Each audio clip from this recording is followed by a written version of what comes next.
Hello everyone, and welcome to part 1, Introduction to the Noob's Guide to Customising Your Own Arma 2 DayZ server. Now for this series we're going to be using Chele mod or map. Some people call it Cell, but it's actually pronounced Chele. It's actually a real place in Saxony in Germany. It's quite a flat map, but it's a very beautiful map. It's very foresty, very lush thick forests. You've got an airfield up in the north, and stop doing that damn thing, and one in the south just here. Already spawned in a few vehicles. I'm just going to give you a quick tour of the control panel on DayZ ST. You won't be able to see this because unfortunately it puts your username and password in the URL, so I'll be covering that up. Okay, first thing I need to tell you is when I start the episodes, often the numbers are going to be wrong, at least up to episode 10, which would have been 14. It's now going to be 10, but I'll say on it, welcome to episode 14, where we're going to be putting recover skins on, which is take clothing. The reason for that is I actually started the series doing Thirsk, so for the first 4 episodes it was on Thirsk until I found out that DZAI do not support the Thirsk map. I actually got it from the developer of DZAI himself. So I changed over to Chele, which is kind of what I wanted to do in the first place because I love the Chele map. I think it's really beautiful. It's also reasonably big. It's about the same size of Chernarus, I would say. And also episode 2A, B and C are going to be actually creating a custom castle city, so you're going to be learning how to do that. So I'm going to be taking you through the 3D editor. I'm going to be putting up a complete huge castle with loads of buildings inside it, wrecks and signs and helipads and staircases and ammo crates and food boxes and you name it. It's going to have everything in there. It's basically going to be an end game area that people can go to and get really well geared up. So that'll be for 3 parts, so that'll be 2A, B and C. Then for part 3 we'll be adding the castle to the server, so I'll be teaching you how to go into the script itself, the changes you need to make it so that you can upload it onto the server side. I'll also be teaching you how to upload server PBOs, mission PBOs, and customizing, unpacking them, packing them, and customizing the scripts inside. We'll be adding AI patrols to the server in part 4, which will be DZAI, which will be heli patrols, foot patrols, and car patrols as well. In part 4, we can have 2 4s. In part 5, we'll be adding full moon nights. In part 6 we'll be adding illuminated towers, or illuminant towers as they're called. They're basically, you see them at airfields a lot there. If you think about the northwest airfield on Chernarus, there's one on the opposite side from the hangars. It's basically a metal tower with a kind of flat bit on the top and then a light on each corner at the top. That's called illuminant tower. So what I'm doing is I'm having those so the lights are actually illuminated. So when the server goes night, which is only for an hour in the server cycle, because I've got a short day-night cycle,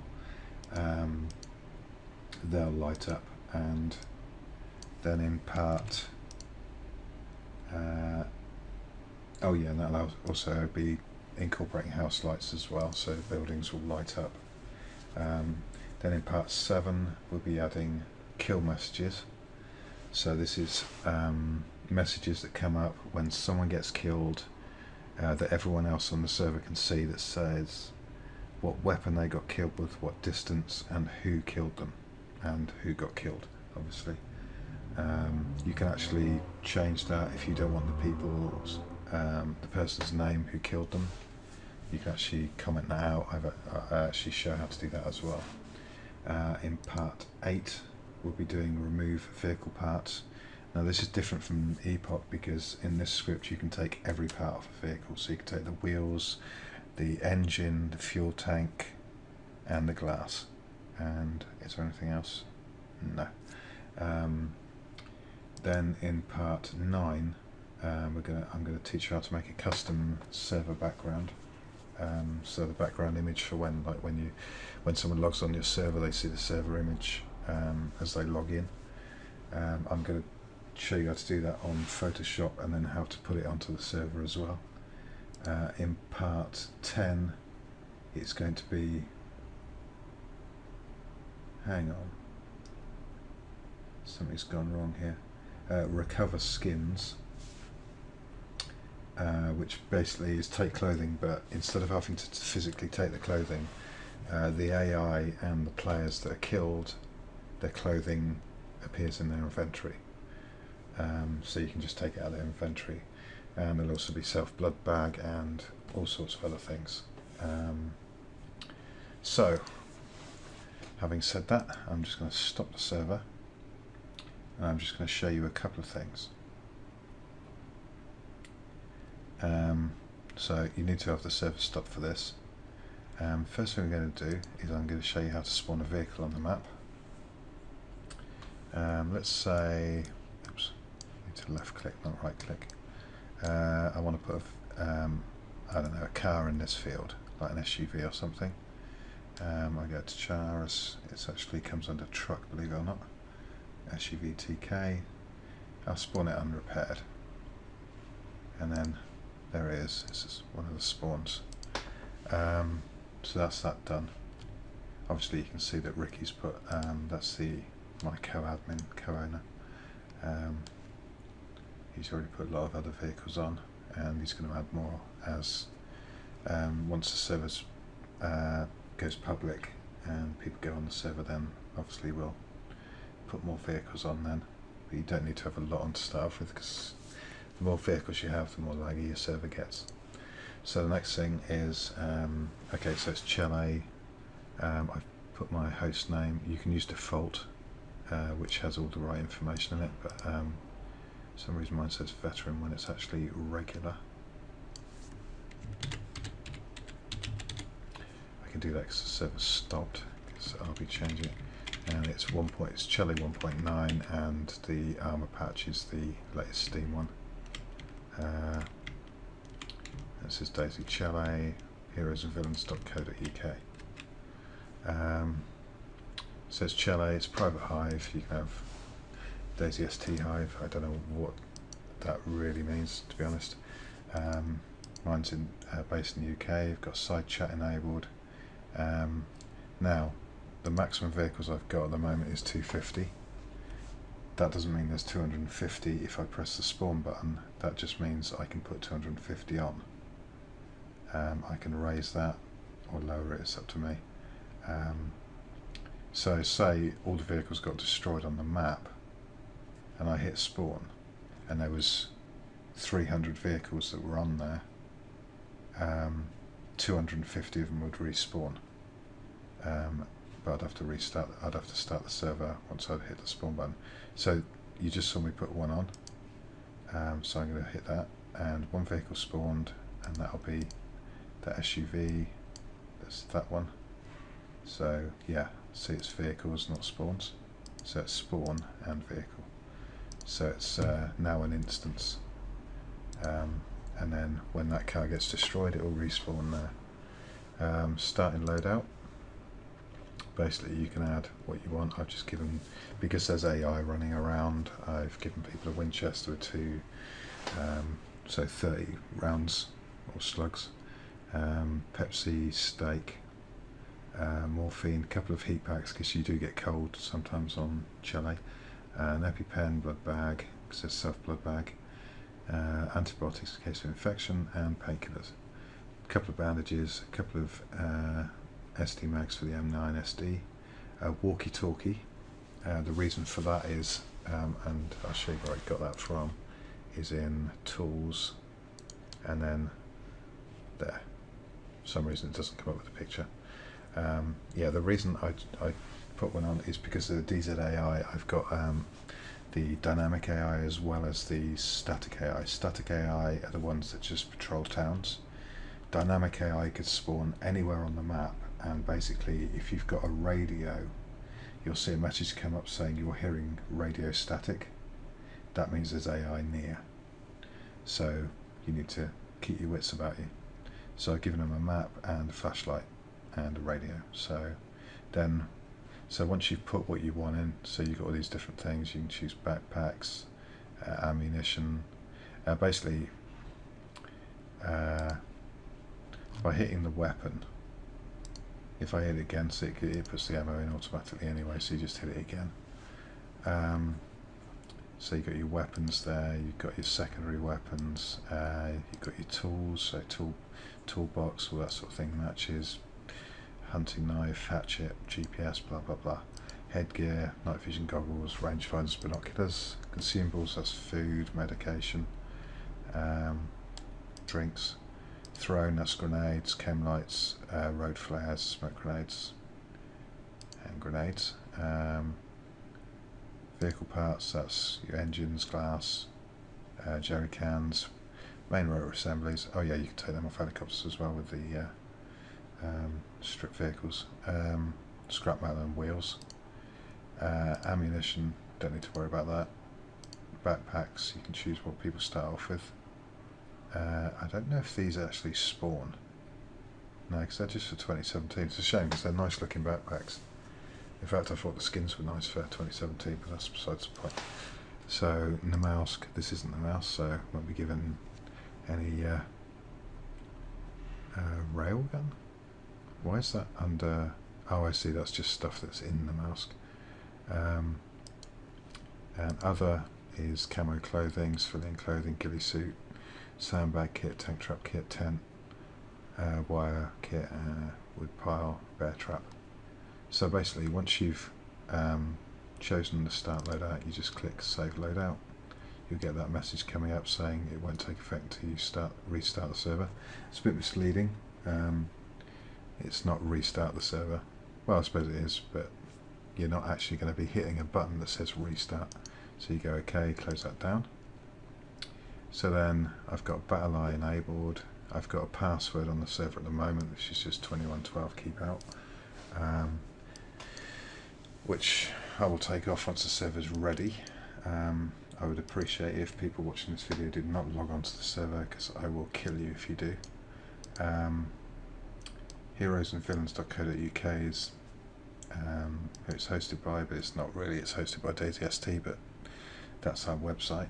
Got the Archon password, that's for this bit of software here, which is called Dart, which is a way you'll get the player list come down here, you'll see any side chat, vehicle chat and direct chat, global chat, anything coming up on here, and you can type messages in here, like blah blah blah, or you can right click on someone's name and then send them a personal message.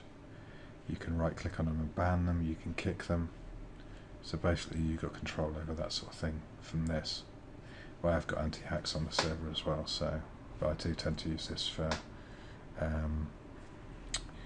admin kind of stuff really, because you can also, when you ban someone, you can also report them if they've been hacking and you've got evidence, because I tend to video everything I do, so I would actually give a link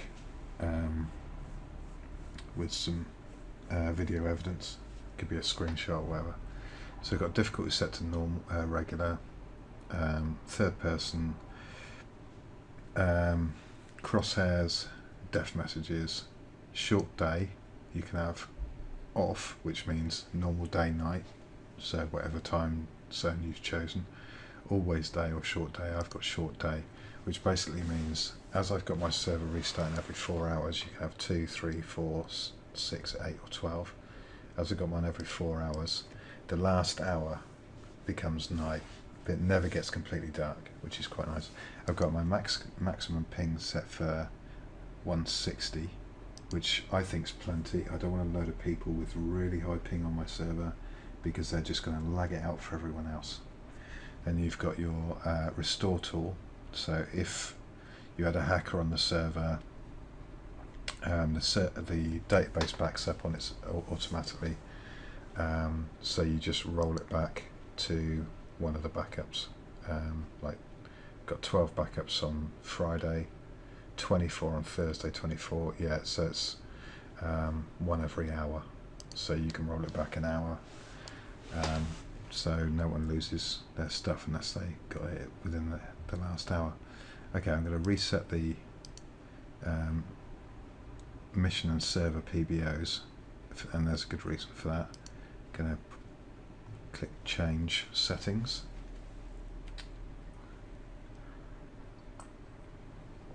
Excuse me while I have a sip of my drink, my cup of tea, and I'm going to enable that again, and then I'm going to show you how to download the default PBOs. Get rid of that. Right, so you basically, what I've done is I've created a desktop folder called Noob's Guide Server Daisy Chalet, and then in that folder I've put default PBOs, and then I just save them so you've always got them backed up, which is very important. So basically, and then after that, each time I do a new script, so if I show you the